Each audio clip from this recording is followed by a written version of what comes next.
অদ্য ইংরেজি ৭/১০/২০২৫ তারিখ ভোররাত্র ৪:৪০ সময় ফাজিলপুর হাইওয়ে থানার নিয়মিত টহল ডিউটি করাকালীন সময়ে পিএসপির সামনে একটা গাড়ি দাঁড়ানো ছিল।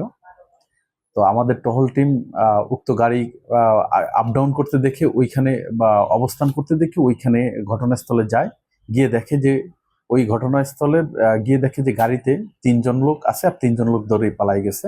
তখন আমাদের সন্দেহ হলে আমরা ৩ জন লোককে ধৃত করি এবং গাড়ি তল্লাশি করে তার ভিতরে আমরা চাকু, রশি এবং মোবাইল ফোন পাই।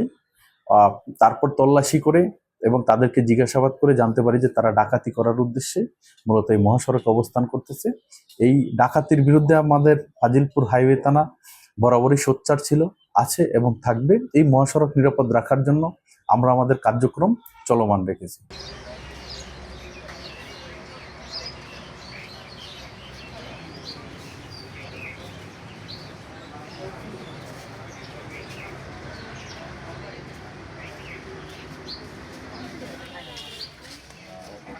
고정 안